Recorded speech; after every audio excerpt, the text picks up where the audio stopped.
I'll be talking about words of kindness. I've got this activity that I've been leading in the CWC, and before any section or any activities, we just check in and share words of kindness before any event, any activity, sorry. And then these words are shared at the end of the activity. It could be like words of affirmation, or like just something that you feel like you can write to anyone next to you, or anyone among, anyone in the space. And these usually just fold in anonymously and then share at the end of the event. So I find this very interactive, and it also contributes in so many ways mentally, just knowing that you're cared for, and those words of kindness goes a long way, and it could change somebody's mood or how the person feels. Yeah, so this is one of the activities I'll be sharing during this conference. Yeah, I think it's really exciting that we can share this like interactive activity, this practice, and it is born out of this way of building a methodology where people can share their offerings, where we can do this research work that is also healing. So we will be giving a bit of an overview of this community created methodology that we've been able to develop in partnership with the University of Edinburgh. And there will be multiple people who have been part of this working group within the collective, developing different activities and different areas of research. So there'll be a few different people from the collective presenting their research, as well as some of us giving an idea of how this all came about and the story and the methods. The Community Wellbeing Collective is around about 30 members at the moment, and always growing. Most are from Westerhouse or nearby, and we come together to practice different forms of well-being, and how that can be like transformative for ourselves and for others. And that led to us all deciding that we wanted to open our own space and do that for more people. And so together we like not only like lead the ideas, but like run the space ourselves and run the activities. Our space is actually based in the West Side Plaza Shopping Centre, which is a busy shopping centre like for this local area. So that kind of buzz and that like diversity of people coming to, you know, go to Lidl or wherever, we're able to like engage with them and bring them into the space. Yeah, so Westerhouse is it's on like the outskirts of Edinburgh, and it's a place, I mean, it's a really vibrant place that's had like a strong sense of community since its kind of creation in the like 1960s. But it is a place that also has like it's in the top 5%, I think, of the index of multiple deprivation, and so it has like certain challenges and struggles that people are fighting against, and that kind of affect their lives. And so this space is a really diverse space. So it's like it's a really intergenerational and intercultural space that yeah, it's kind of like to give space for people to do and be what they want to be, like to give the space for people to like rethink about how they can make change for themselves and in the community together to make the world that we want to live in. On a typical day, we usually have the board outside, which states what activity is being hosted in the space. So, and there's timings and everything available. Usually, most of the time, we do have free meals, like a cup of coffee, snack, or just something just welcoming for people outside. Yeah, we do have a leaflet here. It shows all the activities that we organize, which is a monthly activity hosted by different community members in the space. T and Blita.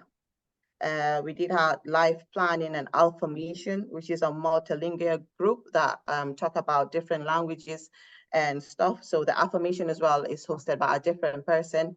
And we do on Sundays, we do have like a community a sunny Sunday walk, which is usually outside planting sunflowers. Yeah, so which is also hosted by one of the Wester Hills, one of the CWC members. We have a sewing group for migrant women.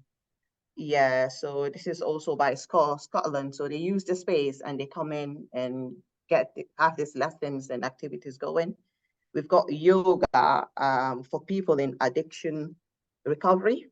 So yeah, so we do have different activities. We have the children's stay and play, which involves parents and the wee ones. They would just drop off the kids or maybe just be with the kids and have some wee time. Yeah, so we do have a medicine and fermentation for all. So there are different activities that we offer, and every month is different. So as I said, we do come every month and discuss what activities or what new activities to offer to the community. Actually, a lot of mental health research is done in isolation without actually communicating directly with communities. Particularly the researchers I work with are data scientists, and so they aren't interviewing or interacting directly with the public. They are getting their data from secondary sources, from cohorts of people who have volunteered their data, but they're not actually having any direct contact with people with mental illness, for example. I don't think before I came along that people were engaging with the politics of their research. I think it takes people like myself to help researchers engage with the politics of their research.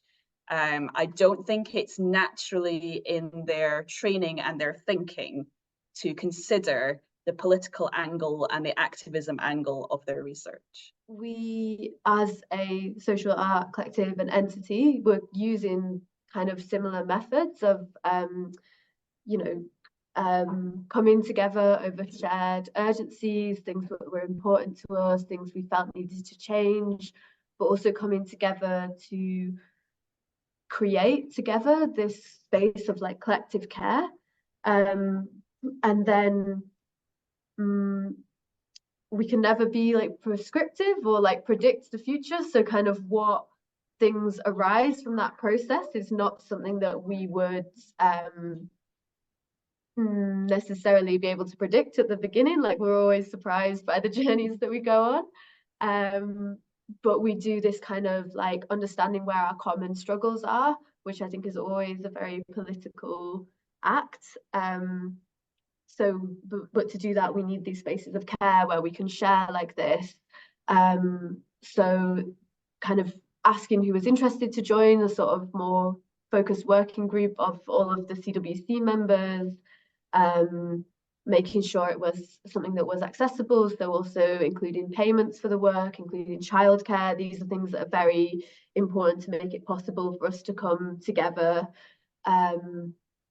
making like a space of comfort where we can feel like brave enough to share. That's another thing that can be very important, which also includes design and placement, as well as how we treat each other, which is something that we all do together. It's not so much like a kind of facilitator and then a group. It's something that we all choose to step into. So then when you do that, and then when your struggles start to meet, it becomes quite a force.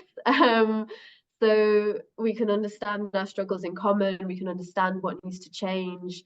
And we're also all people who are part of a wellbeing collective, running a wellbeing space, a community wellbeing space, which was born out of people feeling a lack of that. So it's also people who face a lot of oppression. You know, the reason why we are engaged in wellbeing work here is because that was what local people felt was urgent and important. So we also are working in an area where there is oppression, where there is things that attack our well-being. So we have this understanding of like this urgency and this need for well-being in a really immediate sense, as well as having like, it's just like beautiful people with beautiful well-being practices and well-being offerings that are really imaginative and creative. So it kind of amazingly, and like nothing I could have imagined, like meant that the way people started to approach the idea of researching began with this sort of seed of like sharing your story can be very healing, and can data gathering be like us sharing us, you know, so you have to share your something to be able to generate some data. And if sharing can be healing, can we make research that is healing, that is, you know, taking care of that really immediate need for healing and for well-being, but also can be on questions that we find urgent and important for our shared struggles. I'm really hoping that they will see the genuine nature of the Community Wellbeing Collective and everybody that was involved, the researchers and every single participant that was involved in this project, and that they will either come and join with the Community Wellbeing Collective in future projects, or that they will take the time to get to know the best community group in their area and take that forward with their research. Because really, when we make that space and that time, there's so much to learn and so much that can be fed in to make our research better, more helpful, more productive for society.